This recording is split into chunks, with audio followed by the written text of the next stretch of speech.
So, if you have not heard the news, which you have, Facebook made a huge announcement where they've changed the title of the company from Facebook to Meta. Now, this doesn't mean Facebook.com is changing branding, just the parent company. It's kind of like similar to how Google branched off their parent company to Alphabet, even though Google still exists. And anymore, I feel it's going to go the same way, that people are going to start using Meta and Facebook interchangeably, much like people now use Google and Alphabet interchangeably. So part of this change is they decided they want to focus on building what they call the Metaverse. They want to build the infrastructure behind what they think is the next form of the internet. And of course, that infrastructure means that when they control the piping, they control the Metaverse. Fortunately for you and me, I don't believe that really is the next stage of the internet. And I have a few reasons why I truly believe that. And who knows, maybe I'll look at this video in 10 years and be like, man, was I way off the mark? Maybe. But I feel like these are things that are like human nature related. The first thing I want to talk about is what they refer to as Zoom fatigue. This concept where people don't like working under the camera. Like people working from home more than ever, and people actually feel like a fatigue, an extra layer of stress by having their boss being able to digitally stare at them 24/7. Well, I guess not 24/7 for the entire workday.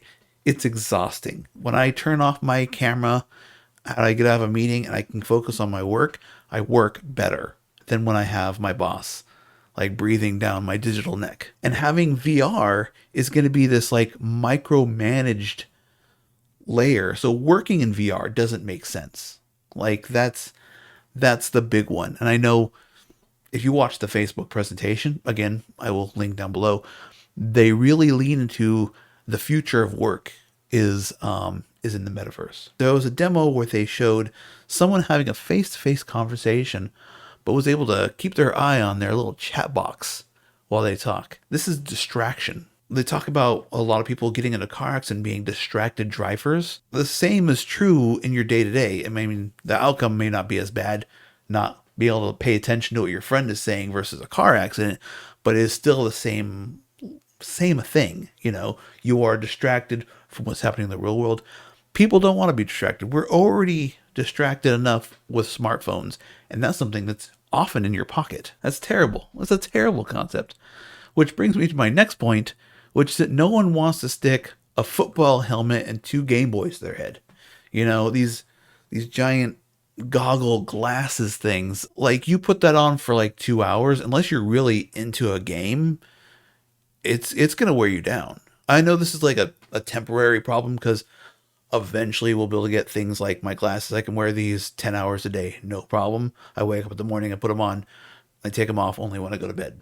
But that's because they are so lightweight and out of my way. And we might get that far with AR, but I feel like we're many, many years away from something like that. And then the last point, the big one, is we don't want Meta to control the future of the web. And I don't think companies like Google and Apple, no one's going to let another company, no one's going to let one of their competitors just take the reins. But fortunately, I don't think that is the future of the web. The future of the web is more about not being in your face, but being out of sight.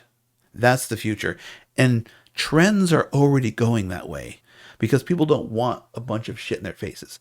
I get it. There's a niche market for VR in like the gaming space. But the way I've said it before, if the average person right now is not willing to pay money to have a gaming PC, the average person will also not want to have a VR health. The market's similar there. You know, if you're the kind of person, if you own a gaming PC or you want a gaming PC, you might be the right demographic for VR. But if your most used computing device is your smartphone and you maybe a laptop or a tablet, you're probably not in the market for VR, and you probably won't change to that market. And that that really, if you think about it, that's the big one. Like, for something to take over and be the next level of the internet, it needs to be the most inclusive thing ever. And that's why cell phones have won in a way that I think is really hard for anything else to compete with that. Everyone's got a cell phone. I only know a few people who have VR helmets. But anyways, that's my thought. Let me know what you think. And if you like this video, you can go ahead and give it a bloop. You can follow me.